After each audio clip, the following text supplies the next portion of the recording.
UPSC civil services exam 2026 మరియు 2027 లో అంటే నెక్స్ట్ ఇయర్ ఆ తర్వాత ఇయర్ రాయాలనుకునే వాళ్ళ కోసం సిఎస్పిఎస్ అకాడమీ ఒక ప్రత్యేకమైన బ్యాచ్ లాంచ్ చేస్తుంది. ఇది ప్రిలిమ్స్ మెయిన్స్ అన్నిటికి సంబంధించి ఈ బ్యాచ్ అనేది దాదాపు 10-11 నెలలు ఉంటుంది అనమాట. దీనికి సంబంధించి ఆన్లైన్ లో ఆఫ్లైన్ లో కోచింగ్ తీసుకోవచ్చు. ఈ బ్యాచ్ సెప్టెంబర్ 19 అంటే ఈ నెల 19వ తారీఖు నుంచి స్టార్ట్ అవుతుంది. ఇంట్రెస్టెడ్ క్యాండిడేట్స్ ఈ వీడియో పైన ఉన్న ఫోన్ నెంబర్ కి కాల్ చేయొచ్చు.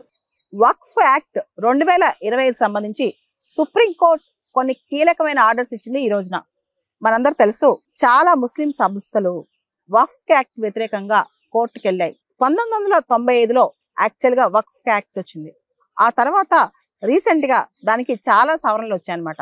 అయితే చాలా మంది ముస్లిం కమ్యూనిటీస్ కథనం ప్రకారం ఈ యాక్ట్ అనేది వాళ్ళ ఆస్తులు ఏదైతే వక్ఫ్ ప్రాపర్టీస్ ఉన్నాయో వాటిని లాక్కునే విధంగా ఉందని, దానికి సంబంధించి చాలా ఆర్బిటరీనెస్ ఉందని చెప్పి కూడా చాలా ప్రొవిజన్స్ విషయంలో మొత్తం యాక్ట్ పైనే స్టే ఇచ్చేయమని, ఆ చట్టాన్ని కొట్టేయమని చెప్పి సుప్రీంకోర్టుకి వెళ్ళారు. అయితే సుప్రీంకోర్టు ఈ రోజున దానిపైన కీలకమైన ఆర్డర్ ఒకటి జారీ చేసింది. మొత్తం వక్ఫ్ యాక్ట్ ని కొట్టేయలేదన్నమాట. కానీ వక్ఫ్ యాక్ట్ లో ఉన్న కీలకమైన ప్రొవిజన్స్ ఏదైతే ఉన్నాయో ఆ ప్రొవిజన్స్ మాత్రం సుప్రీంకోర్టు కొన్ని ప్రొవిజన్స్ ని తప్పు పట్టింది. కొన్ని ప్రొవిజన్స్ మీద సుప్రీంకోర్టు స్టే ఇచ్చింది అనమాట. ముఖ్యంగా ఏదైనా వక్ఫ్ కి మన ప్రాపర్టీ డొనేట్ చేయాలంటే 5 సంవత్సరాలు ప్రాక్టీసింగ్ ముస్లిం అయి ఉండాలి అని చెప్పి ఆ చట్టంలో ఒక కీలకమైన ప్రొవిజన్ ఉందన్నమాట.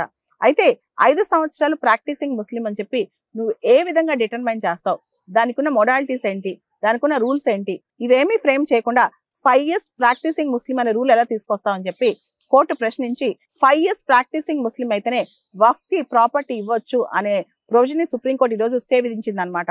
రెండో అతి ముఖ్యమైన అంశం, వక్ఫ్ ప్రాపర్టీ విషయంలో అది గవర్నమెంట్ ల్యాండా వక్ఫ్ ప్రాపర్టీయా ఏదైనా డిస్ప్యూట్ వస్తే కలెక్టర్ కి ఈ కొత్త చట్టంలో చాలా అధికారాలు ఇచ్చారనమాట. కొత్త అమెండ్మెంట్ లో చాలా అధికారాలు ఇచ్చారు. అసలు కలెక్టర్ కి అలాంటి అధికారాలు ఇవ్వడం అనేది సపరేషన్ ఆఫ్ పవర్స్ విరుద్ధమని, అది కోర్ట్స్ ట్రిబ్యునల్స్ చేయాల్సిన పనని, ఆ విషయంలో కూడా కలెక్టర్ కి వక్ఫ్ ప్రాపర్టీకి సంబంధించి ఇలాంటిది అసలు ఆ ప్రాపర్టీ వక్ఫ్ కాదా సంబంధించిన ట్రిబ్యునల్ పవర్స్ ఇవ్వడం తప్పు అని చెప్పి కూడా కోర్టు వ్యాఖ్యానించి ఆ ప్రొవిజన్ మీద కూడా స్టే విధించింది అనమాట.